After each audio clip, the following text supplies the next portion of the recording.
My brothers and sisters in Christ, Deacon Harold Burke-Sivers here. And I just want to share with you some very exciting news. This fall, I'm going back on pilgrimage. Father Thomas Reagan and I will be leading the Footsteps of Paul pilgrimage to Greece from October 20th through the 31st, with a special extension to Rome from October 31st to November 3rd. All the information, you go to my website, deaconharold.com, and click on the pilgrimage link, and you will get all the information for all the pilgrimages I have coming up. But for this one, we're going to be doing 13 days in Greece. I'm so excited to be traveling again after being sidelined for so long because of the COVID-19 pandemic. All the information is right here. You can see the pricing for the pilgrimage and what the pilgrimage includes. It's going to be a wonderful time, especially now, as we're walking through the Acts of the Apostles, to actually be in the places where Paul taught and walked and preached the gospel to those first Christians. And so I'm inviting you to join us again. The pilgrimage to Greece, all the information is right here. All you have to do is go to my website, deaconharold.com, and just click here on pilgrimages, and you can see my pilgrimage page right here with information about my personal invitation, inviting you to travel with me on pilgrimage, as well as an article of what it's like to travel with me on pilgrimage, some great photos, an interview with my pilgrimage coordinator, Ellen Holmes-Steve LeBlanc, about the contemplative pilgrimage experience. And right here, you can see all the pilgrimages that I have coming up, including the one to Greece with Father Thomas Reagan. And all you got to do is just click on this button to sign up right here. I look forward to being back on pilgrimage with you, and I hope you're able to join us. Until then, please be assured of my prayers, my friends. Take care, and may God bless you always. Welcome to Deacon Harold Burke-Sivers' Walk by Faith Wednesday webinar, where Deacon Harold and guests explore our Catholic faith through passionate discussion. Get ready as Deacon Harold and his diverse guests bring an array of knowledge and life to Catholic teaching. You are watching Deacon Harold Burke-Sivers' Walk by Faith Wednesday webinar. Hello, everyone, and welcome back to the Walk by Faith Wednesday webinar with Deacon Harold. So glad to be with you, and I hope you're having a joyous and a happy Easter. Even though the octave is over and we're past Divine Mercy, we're still, we have 50 days to celebrate the Easter season. So happy Easter to all of you, and I hope that you're being blessed in a special way during this time. This week, when I travel, I have the tremendous opportunity to meet so many interesting, fascinating people, even people who are aspiring to become professional Catholic speakers. And a few of them I've kind of taken under my wing and been mentoring and helping them along the way, people I recognize as being particularly gifted and talented in this area that I think could really have a future in helping bring people to a deeper intimacy with Jesus Christ and the Catholic faith. And I want to introduce you to one of them today. Her name is Hanna Ballo, and she's from the Pacific Northwest. And I ran into her actually when I was speaking at the University of Steubenville a few years back. And so now she is graduated and doing her own thing. And I just wanted to introduce her to you and particularly want to focus on today the challenges that young adults have and that young people have in general in our culture and society and in the church. So I'd like to introduce everyone to Hanna Ballo. Hello, Hanna. How are you? Hi, Deacon Harold. I'm great. Thank you. Thank you so much for having me on today. It's wonderful to be here. Great. I'm so glad that you're able to make it and to be on today. And so just tell us a little bit about yourself and a little about your faith journey. Absolutely. Yeah. So this is just a very cool moment I want to begin with, because I first heard Deacon Harold speak 8 years ago before I was going to go off to college. And I remember him saying, like, you won't lose your faith if you go to Steubenville, that would be a wonderful opportunity. So I'm very grateful to have been able to go to Franciscan University and study theology. So as you mentioned, I'm from the Pacific Northwest, and I'm also a revert. I love it out here, and moved back after college.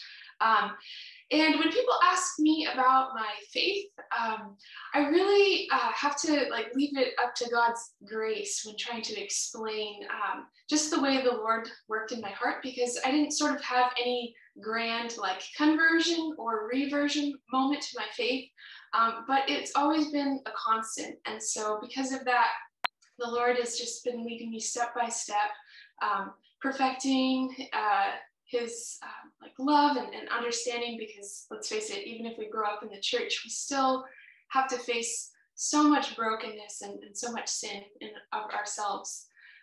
But I've been blessed to have like a Catholic family, Catholic parents. My dad is actually a convert from Judaism. He came into the church 6 years ago. But faith was always a most important component of our household. Mass on Sundays was non-negotiable. We prayed every day as a family. And I also know that confession was something that we did monthly that never like dropped off the radar, no matter what my family experienced and went through. And I also am close with one younger sister. So as I reached high school, I knew that I wanted to help people in some capacity in a career or a ministry. And even though it was like easy to think I'll just go for something with a great deal of job security, like something like in the field of biology, I knew that God was calling me to use my talents for speaking and writing, and to step out into the deep with him through pursuing theology and also communications. But the reason why I decided ultimately to head in this direction, excuse me, let me back it up slightly. So after graduating from Steubenville and returning home to the Pacific Northwest, I was a youth minister at a parish for a year and a half, and that was wonderful. I loved especially being with high schoolers and being able to dialogue with them and challenge particularly like what they thought about the church.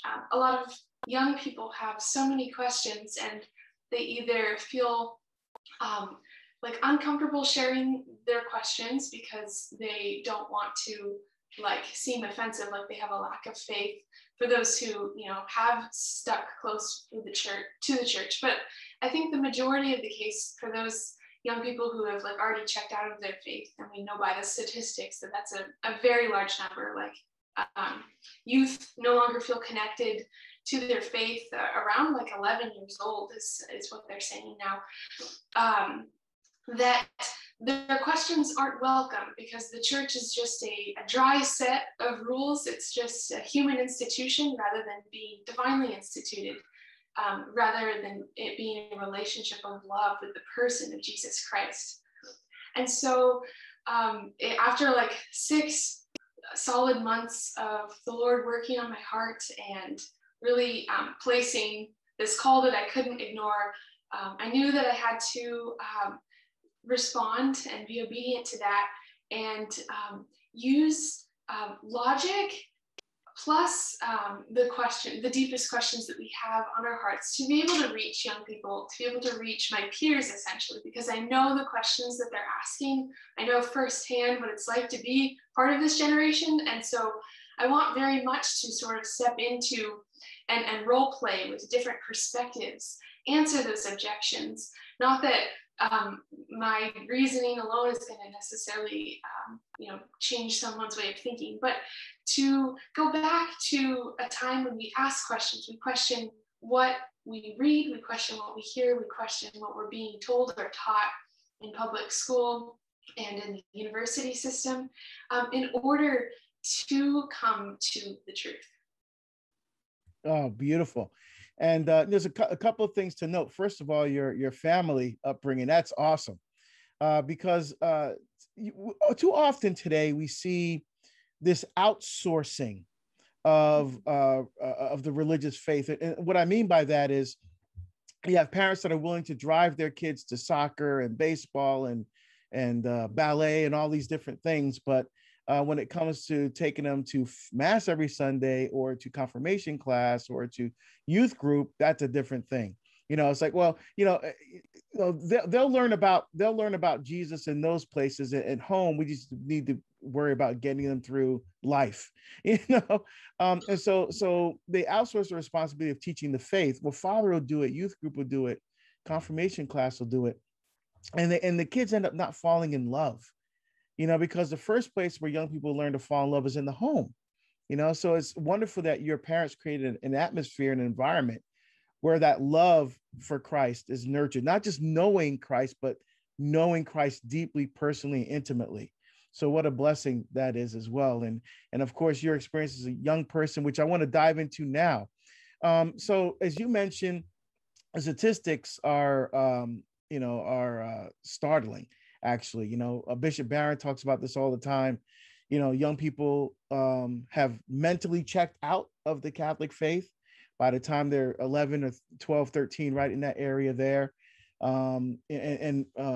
Another big chunk of them lose their faith by the time they graduate from college, and I see a disconnect between the faith and their everyday lived experience. So when they go to church and they learn stuff, there's a disconnect between that experience and the experience of them living in the world every day. So there's a disconnect there. So you could talk a little bit about that. Absolutely. Yes. And I heartily agree with what you were just saying, that there's a disconnect that begins in the home.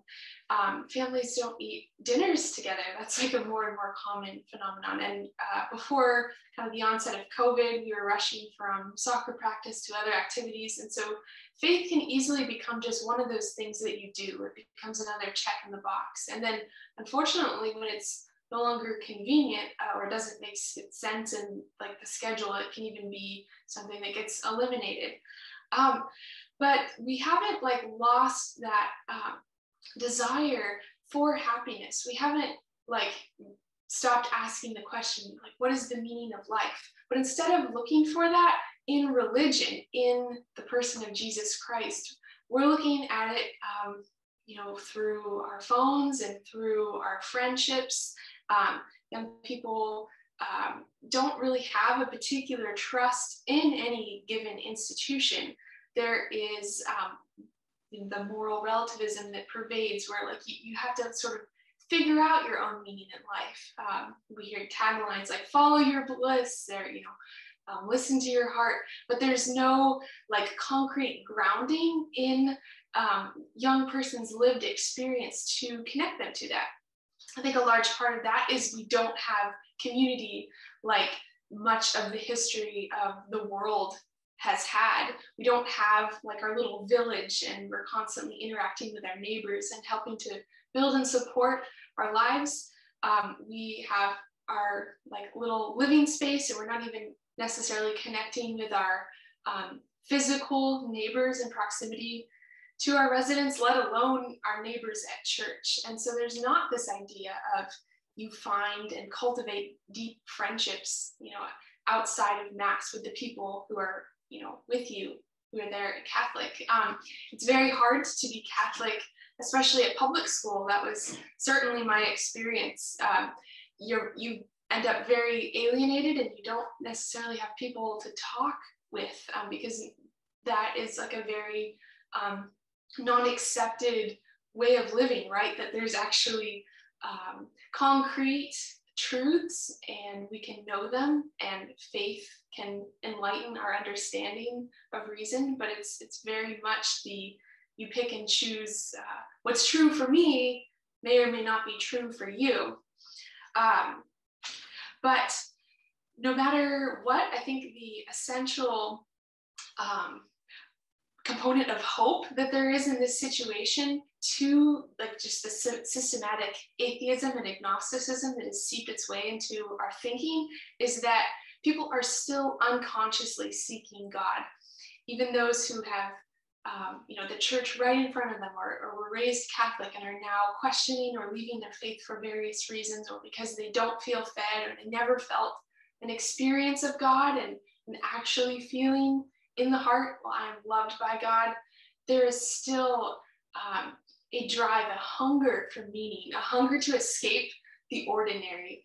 I think there is so much interest now among young people for certain things like fantasy novels and anime cartoons and video games and social media videos, and that constant interaction of scrolling, because there is this hungering for the eternal. There's a hungering to escape the very blasé, mundane, go to school, do homework, come home, do your chores, and even into young adulthood, even a 20-something is experiencing, well, life isn't all just cracked up to be what major I chose to study in college and what job path that led me down.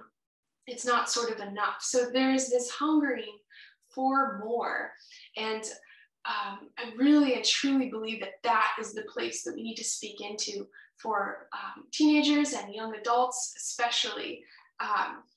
Instead of saying, like, what do you mean I'm living life wrong? Like, I'm not, for someone who's not living in conformity with the church's teachings, but like, no, what are you searching for?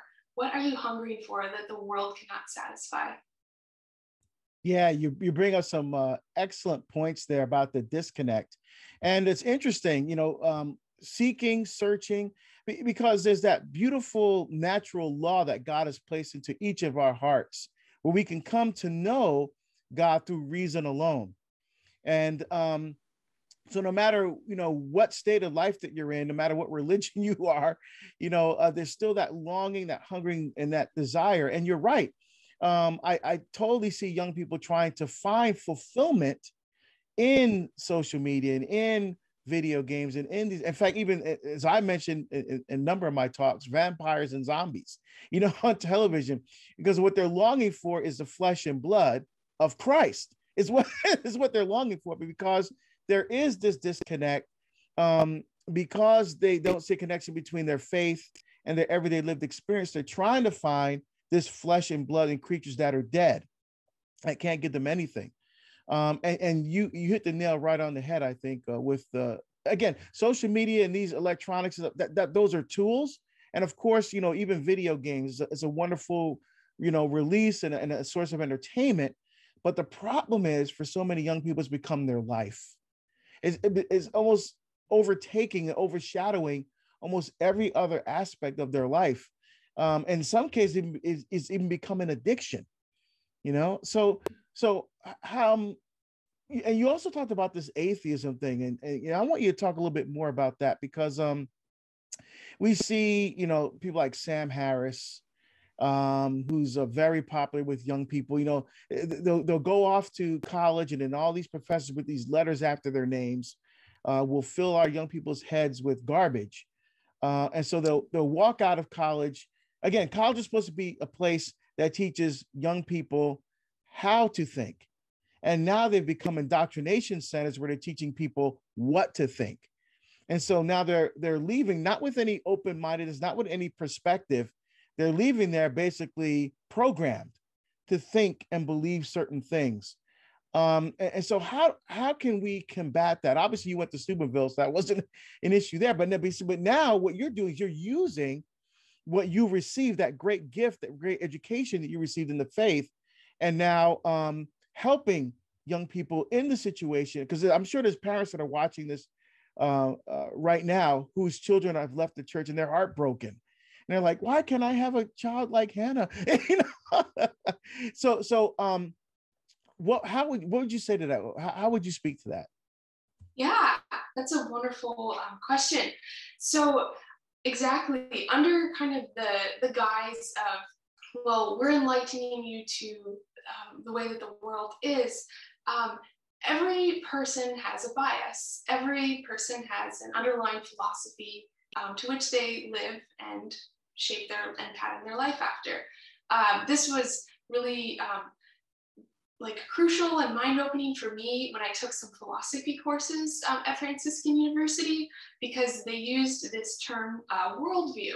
So we can claim that we don't have a particular religion or spirituality, but the fact is every person has to reconcile with themselves certain fundamental questions. For example, one of them is what happens after death? Like, do I have a soul, and does it survive bodily death? So questions like these force us to formulate how we're going to view not only the world around us, but like kind of the anthropology of the human person.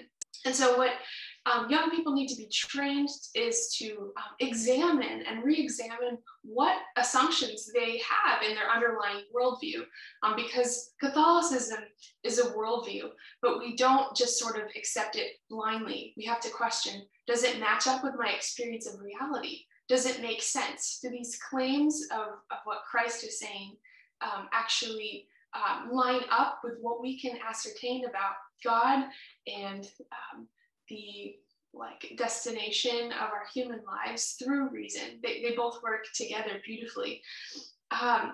So it's very interesting, I think, because we know that this materialistic, atheistic view has seeped its way into our thinking and allows us to justify many moral evils. But at the same time, there is still a natural inclination that can't exactly be snuffed out to seek out and honor the sacred. And that is not only maybe manifested in young people being interested in going into a church, but there's this perception, I think, of the sacredness of human life. We see so much in the secular world, the demand for justice. We see like signs in people's front yard that say, you're worthy of love. And like all these ideas that need God as their center in order to be true. But like there's a stirring, there's a tendency towards these things. So the important question about training people, right, not to just know what to think, but how to think is like, how do you think about yourself and the world around you? Because all of this impacts what you do every day and what you do in order to go out and seek a fulfilled life. So people are still, as human beings, seeking out that one thing, that one like pearl of great price, if you will, in which we orient our entire lives around. For some people, it might have become an addiction, right? Like we were mentioning a moment ago with video games or any other sort of thing that we can orient our lives around. We want one single thing in our worldview to make sense of it all and to frame it, if you will. So for the Christian, that's God, that's the person of Jesus Christ. And in the Catholic Church, we have the sacraments. We should make the Eucharist the center of our lives and the Mass.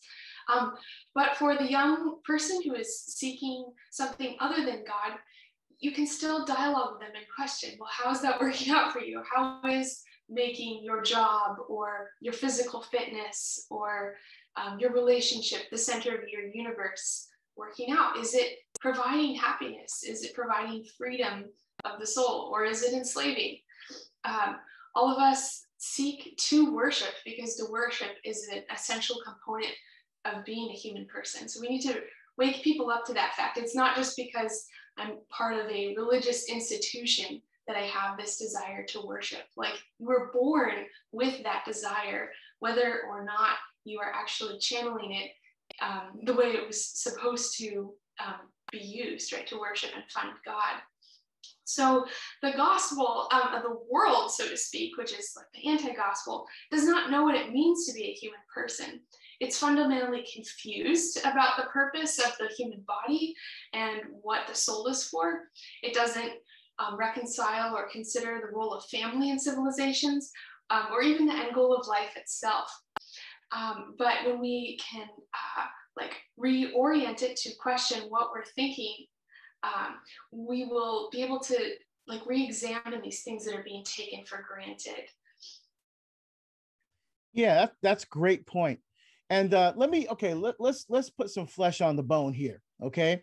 I'm gonna throw some things at you here that you typically hear young people saying and how you respond to them. right? So if a young person came to you, young adult, and said, hey, Hannah, look, like regard to abortion, look, yeah, it's a baby, I get it, but I can't force my belief on anybody else. If the current government administration wants to have abortion, if a girl down the street wants to have an abortion, that's their business. I have no business in enforcing my religion on anyone else. You typically hear things like this. So how would you respond to that, let's say? Yeah, so it's very true. We are losing sight of being able to argue for absolute truth instead of just relativism.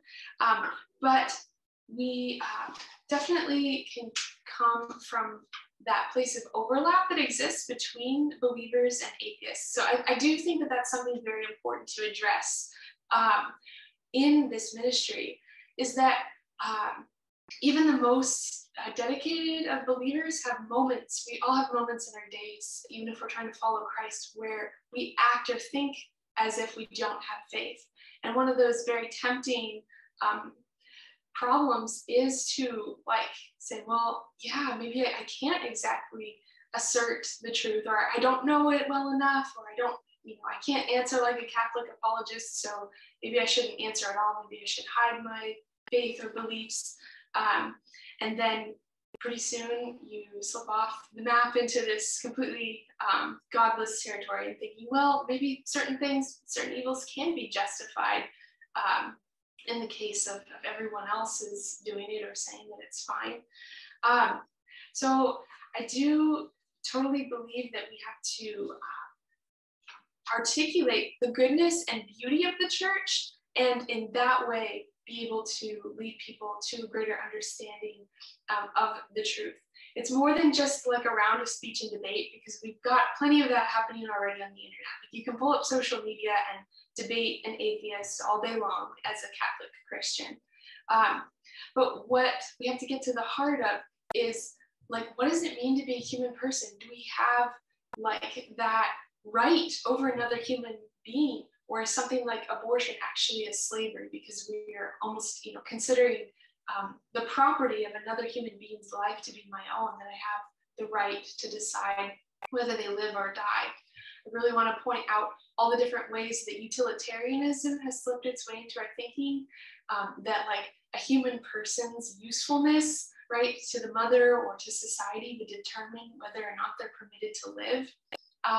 Because utilitarianism doesn't only creep into our sexuality and how we view the family and one's spouse, or in relationships, which is a whole other topic we could get into, but even just in the fundamental question of human life itself, and how utilitarianism shapes whether or not we consider some groups of people to be worthy of life or not, versus even the gift of reason, which totally enlightened by faith gives us an even higher view. But even just by using our reason and thinking about it, if human life is valuable, then human dignity wouldn't sort of be assigned to certain individuals and not to others, but really that's something that would be inherent to being a human person. So once again, I think rather than just trying to debate someone, we need to go back and say, well, what does it mean to be a human person? What is the right to life? Get into kind of that meaty dialogue. Okay. All right. And another one would be obviously marriage, right? And young people say, oh, look, if a girl wants to marry another girl, or a guy wants to marry a guy, or, a guy wants to marry a chandelier, which is, sounds funny, but actually that happened in Japan. Or, someone wants in Sweden, someone wants to marry their dog or something like that. What's the big deal? Love is love. We just it doesn't matter, what faith you belong to. We just have to just love each other, because that's what Jesus taught, right? Love, right? Instead of rules and commandments, which you alluded to before. So how would you respond to something like that? Yeah. So first of all, I think it's really important to use the gift of logic and reasoning. That's something not even taught in schools anymore. I don't even see that it's being taught in Catholic schools, because when I meet with my small group of high school girls on Sundays at my parish, sometimes I want to point out to them, like, well, how do we know that the Catholic Church is right about this? Like, how could you start to explain this to someone who didn't have the context of their faith to say, well, the Bible says X, or, you know, the magisterium has always taught, you know, Y. For those that don't have that faith, and we shouldn't assume anymore that people have this relationship with Christ or even a respect for the institution of the church, like going deeper and saying, okay, well, what are the statements being made here? So to veer off with a slightly different example that'll also illustrate the point of, like, how would you go about explaining what the sacrament of marriage is, or what even marriage is in the natural sense. You can go and find out, like, what are all the statements being made? Like, what are all the truth claims? Because this is important, especially in our culture that's used to being relativistic now. We'll say, okay, well, I'm not going to take what you say at face value, but what are the claims that you're making? I did this recently with a video from 17 magazine called What is, like, Modern Feminism? And I wrote out all the statements that they said. And then afterwards, just on my own time and reflection, thought, okay, well, what are some of the logical fallacies, or in other words, what are some of the things that they're saying that contradict either reason, or the statement in and of itself is contradictory? And then what are the conclusions that they draw? So to provide, like, an example of what I mean,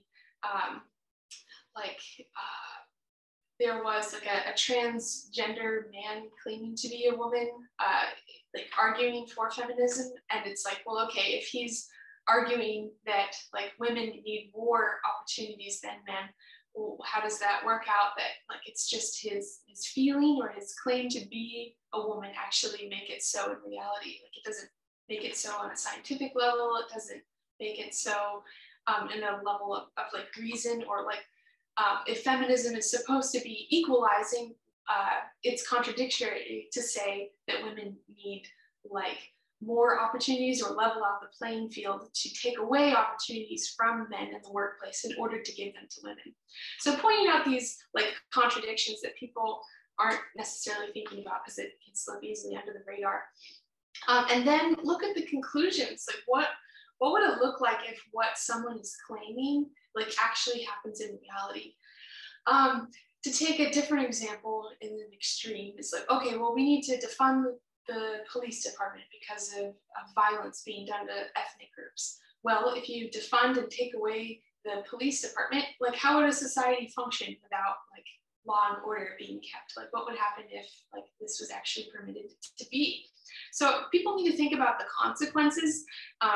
It's easy enough to be, like, really idealistic and think, like, oh, well, like, sure, like, we'll be making progress in the sphere of marriage if we allow 2 women or 2 men to marry. But think about, no, but what is the actual purpose and end goal of marriage? How do we know that it's procreation and education of children? How does that actually make sense in the meaning of the word? And that meaning doesn't get changed by like an emotional whim, but why does it actually make sense or line up with reality? That the purpose of marriage is to build and continue families and the human race. And if anything else doesn't actually match up to the definition of marriage, which in the old Latin word was matrimony, like the creation of a mother. So the purpose and the end goal, the telos, if you will, of all these different arguments, of all these different hot button issues, like, where would we actually end up if we change the meaning of, like, the word in its integrity? Well, and the other piece that goes with this, along with what you said so beautifully, is the necessity of fathers and mothers. Because basically what you're saying is that fathers aren't important, mothers aren't important. All you need is love. It reduces the relationships to a Beatles song, right? Mm-hmm. So how would you address this, the importance of fathers and mothers, in case we say, well, you don't need all, you just need love. It doesn't matter if there's a mother there. Because to me, you're depriving the child of a right to a mother and a father. But we live in a culture that says it doesn't matter. You just have the people that love them. So why are mothers and fathers important? Yeah, that's wonderful. And I think that ties back to kind of the beginning of our discussion with the like philosophy or like meaning of what it means to be a human person. And that is integrally tied to human sexuality. Because of like the prevalence of like lust, we have darkened our ability to see and understand, but thankfully we still have our intellect to be able to see at a deeper level somewhat of the beautiful differences and complementarity of men and women. And so that's what makes up the importance of one man and one woman in a marriage, is that one cannot replace one another. We can't just sort of consider sexuality to be like a societal gender construct, because that's what we're being sold. We're being sold that it's a very actually Marxist underlying worldview there, that between the sexes is not a means of love that brings together a human family, but rather a power struggle that men and women are somehow pitted against one another. But in the vision that makes sense, not only with the Catholic faith, but just like in our deepest hearts and our longing for like love, is that a man cannot replace a woman, because there is equality, but not sameness, and the same reverse. A woman cannot replace a man, and there are different gifts. One's sexuality isn't just about one's orientation. We're so desperate now to create these labels to describe what it means to be a human person, because we see ourselves as human doings instead of human beings, reducing the definition of a person to their attractions rather than the self-gift that is bound up in the fact that we were made created woman or being created man. Wonderful. And one thing I want to make sure that we hit as well is some of this negativism that I see in young people today. For example, they'll post something on social media and only get 10 likes or 10 hearts. Like on Instagram, you hit the heart thing or whatever. And they tie their self-worth with how people are responding to what they're posting. Oh, people don't like me because I only got 10 likes or other negative statements. I'm not beautiful, or God doesn't love me. Again, they're trying to define themselves to a cultural standard, and not to the standard of faith. So can you talk about that as well? Yeah, absolutely. So we do see that, and I know and experience that very much so among my peers. And the more engrafted we become in like these additional mediums like phones and computers, like the less likely we are to just like be in the moment and experience present moment. I don't want to like blame everything on phones alone, because again, it can be a tool that can be used or abused accordingly.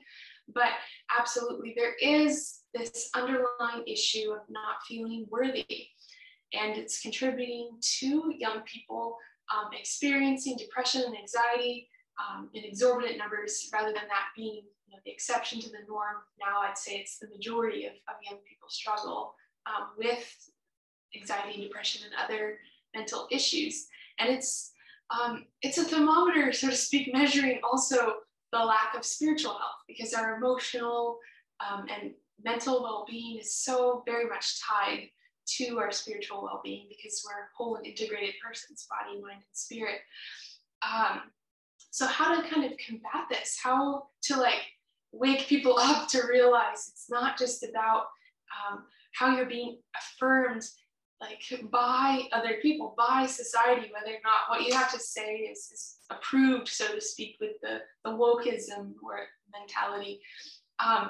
But eventually we can't stay in the realm of reason forever. We do need to move forward to recognizing, like, if there is a God, and this God is love, and we can show that and prove that over time with dialogue, with leading people to reason, then we do eventually have to lead people to moments where they can encounter Jesus, where they can encounter the love of God. Because It's only the love of God.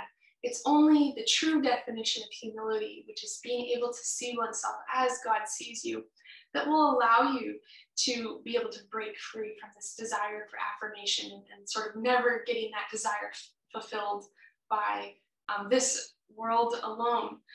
I think that's why it's very good that the Catholic Church and among Christians, are always like recommending, you have to just encounter Jesus, let Jesus be the Lord of your life, let Jesus love you.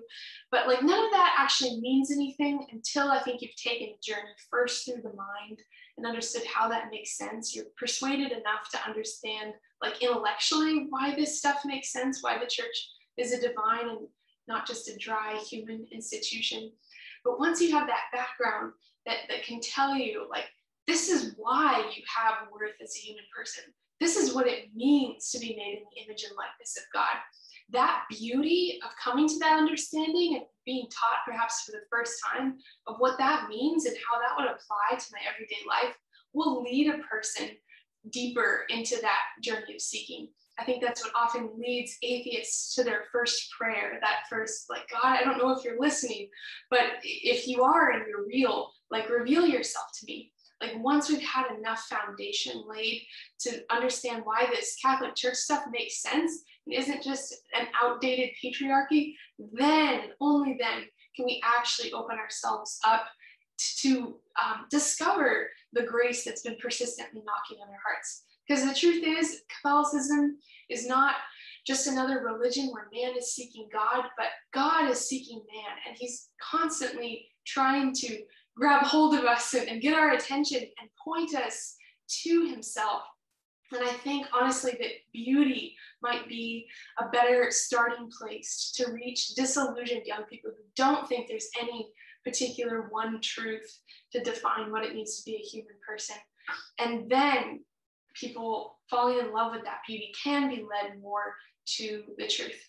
People need to, once again, believe that God is good, but that doesn't just happen overnight by telling people, like, you need to believe that God is good. Like, open your heart and receive your Savior, like in a very emotional sense that people need both together, like reason and the heart. Yeah, absolutely. And so what are some we talked about the challenges, but there's also tremendous opportunities for young adults and for young people as well.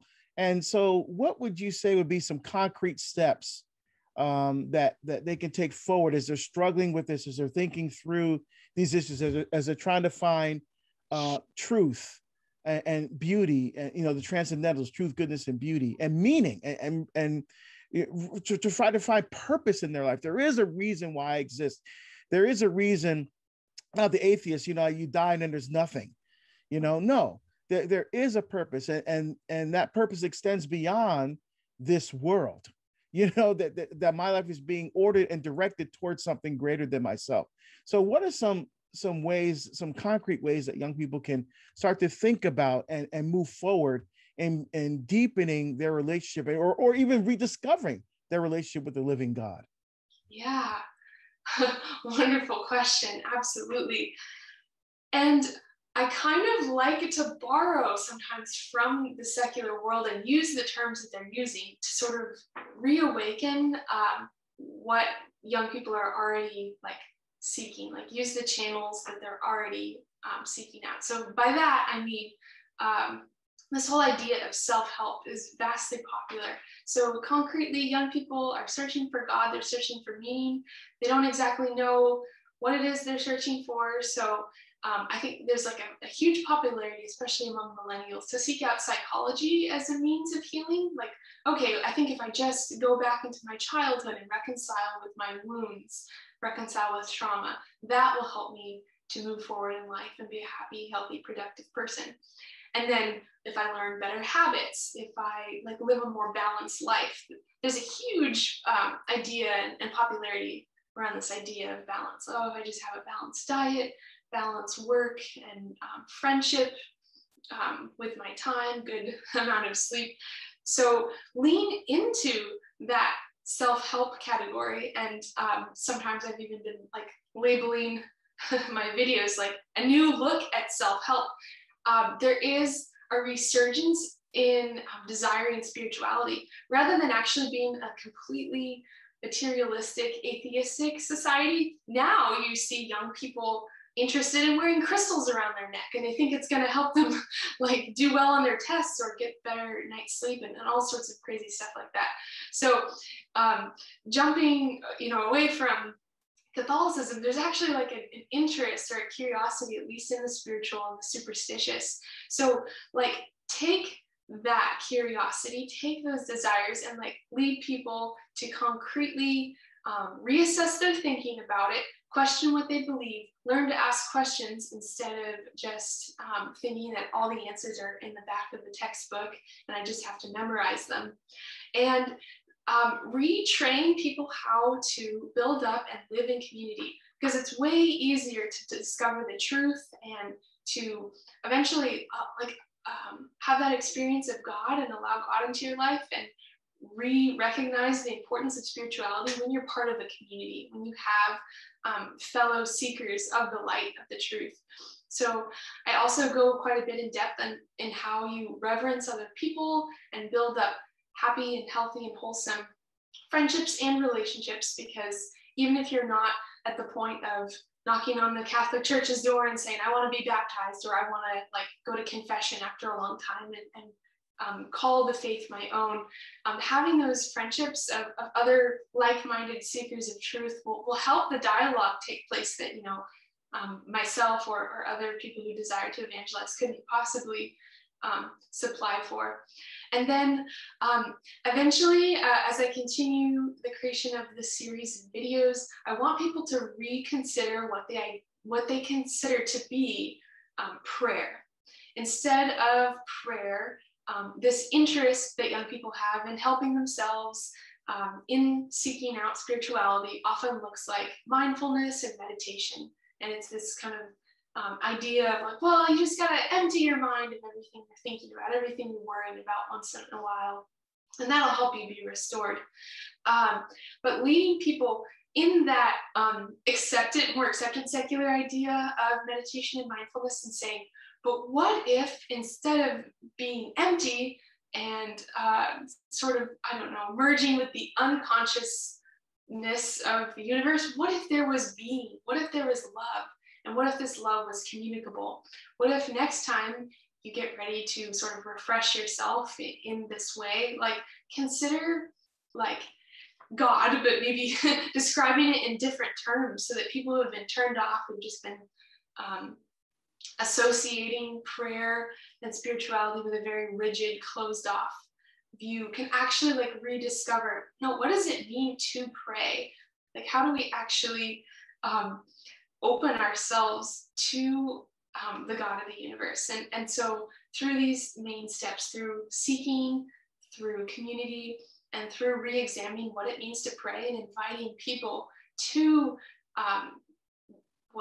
prayer, I believe young people can and will find that the worlds are shook up, the worldview at the very least. We should always be questioning and re-examining what we've put in the first place in our lives and what we've held and assert to be true. Outstanding. Excellent.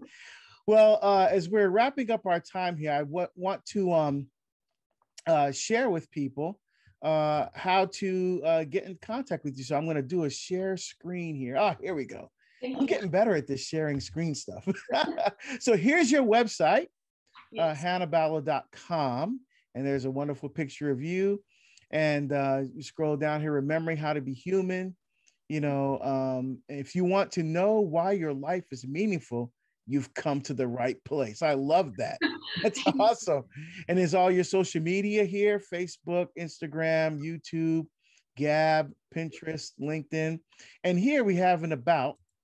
So this tells us some more. There's another wonderful picture of you that tells you all about you and your story. And then you have a blog, which is great because you also do, as you said, you're a writer as well.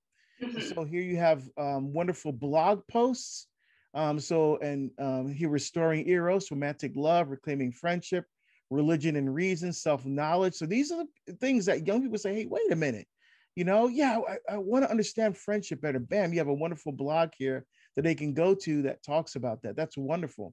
Then, of course, you have your videos here, and your YouTube channel where people can go and see you speaking about some of the topics that we've been talking about in this interview. And you also have an ebook out. I do. Yes. Remembering How to Be Human. So that's also available from all of these resellers here. That's great. And then of course, how to book you to speak.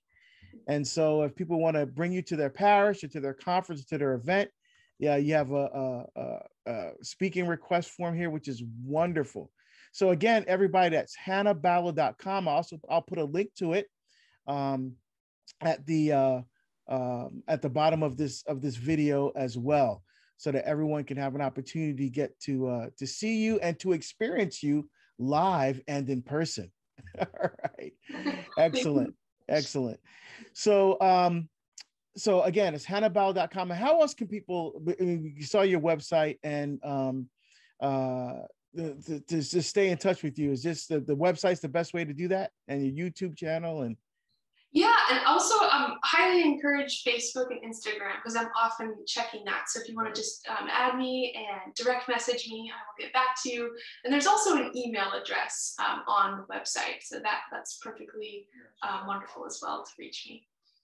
All right, excellent. Thank you so much, Hanna, for being with us today. It was so wonderful having you on, and I'm sure we'll have you back on again to talk about one specific issue. For our time together. This was just to kind of introduce people to you and to the wonderful work that you're doing in the Lord's vineyard. So thank you for being with me today. Yes, thank you so much for having me on. It's been a pleasure to talk to you. Thank you. And thank you for joining us. And we look forward to seeing you next week on Walk by Faith Wednesday webinars with Deacon Harold. Until then, take care, my friends, and may God bless you richly and abundantly. Thank you for watching Deacon Harold's Walk by Faith Wednesday webinar. Tune in next Wednesday at 11 a.m. Pacific Standard Time for more.